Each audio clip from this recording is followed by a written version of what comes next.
Okay, so this is actually shaping up to be a pretty interesting Jordan release. But with everybody talking about this sneaker, is it really worth the hype? Let's find out.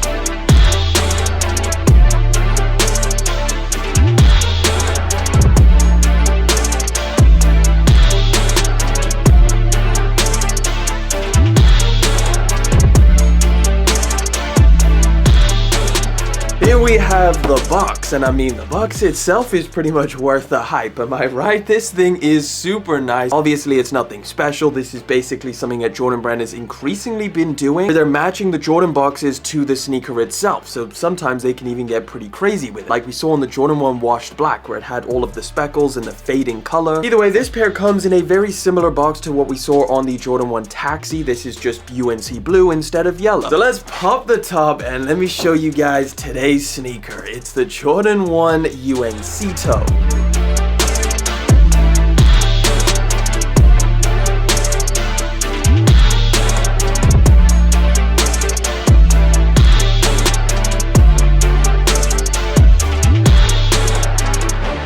So straight out of the box, they come with black laces on the pair of sneakers, but you do also get an extra pair, which is the UNC blue color. I kind of would have liked it if they added white laces. I think that could be an interesting lace swap. At least you do get an extra pair of laces, which on other pairs of Jordan 1s recently we haven't. So in my opinion, one of the worst things about buying a pair of Jordan 1s is the fact you have to freaking lace them up. Nevertheless, I always seem to have some of you guys asking about the extra laces and asking me to lace swap them, so here you go. Threw in the included blue laces on the other pair, and I actually am pretty happy I did. I was pretty much ready to write the blue laces off and just stick with the black, but I kind of like the way that they look. They're definitely not as bad as I thought they were gonna be. I do still think I prefer the black, but after a while I might just throw in these blue ones for a little change of scenery. Okay, so here we have them, guys. The Jordan 1 UNC Toe, or as Nike's calling it on the Nike sneakers app, the University Blue Jordan 1. Now, we have known about this pair of shoes for the longest time, and the release is finally right around the corner. In fact, for you guys out in the US, you already had the first shock drop of this pair on July the 6th. Now, obviously, I'm not in the US, so let me know down in the comment section how that shock drop went. A lot of people have reportedly told me that they were pretty easy to get, and there was a decent amount of pairs. I don't think that really surprised anyone, because the rumor for this pair of shoes is that there's apparently 600,000 pairs that are going to be dropping globally. And apparently, that shock drop that happened yesterday, 100,000 pairs actually released. Either way, the main release for this pair of shoes is happening on July the 22nd. They retail for $180 out in the US, or here in the UK, £165. Now, they are going to be releasing in a full family size run, so you can definitely tell that this is a big Jordan 1 release for Nike.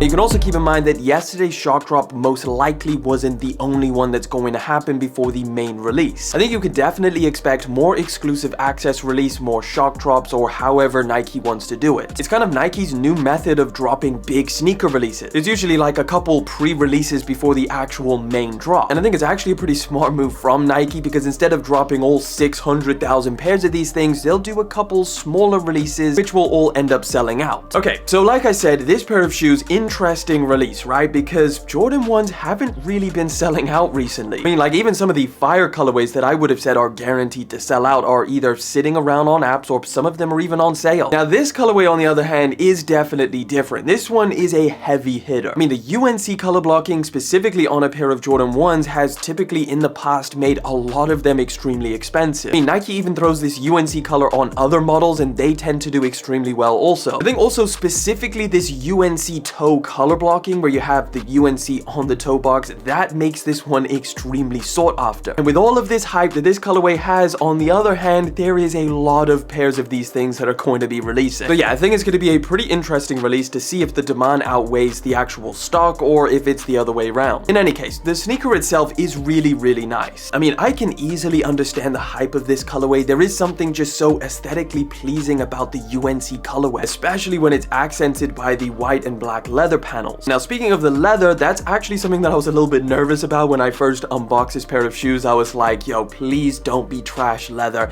Thankfully, it's not that bad. All of the UNC blue leather panels that you get on here actually feel pretty nice. You can see it's all tumbled. It feels pretty soft to hand. So that's for the toe box and even up around this ankle area and of course the back heel tab. Now the black leather that you get around the mud guard, the eye stays, and up around the ankle area, that feels pretty average. It's nothing too special. It's definitely not tumbled and it's a little bit stiffer. Then of course you got the white leather panels which are on the medial and lateral side of the sneaker, and they probably feel the most mid out of all of them. Like, it's nothing special at all. I think the Jordan 1 Taxi is the best, most recent comparison that we have for this UNC toe, both in color blocking and materials. And if you want the quick answer, I prefer the leather they put on these Taxis over this UNC toe. Like, you can visibly see on this pair of Taxis that pretty much all of the leather is tumbled. It's also a lot softer, just pretty much everywhere feeling around this pair of shoes. If you have this pair and you felt this pair, just expect this one to feel a lot softer than the UNC toes.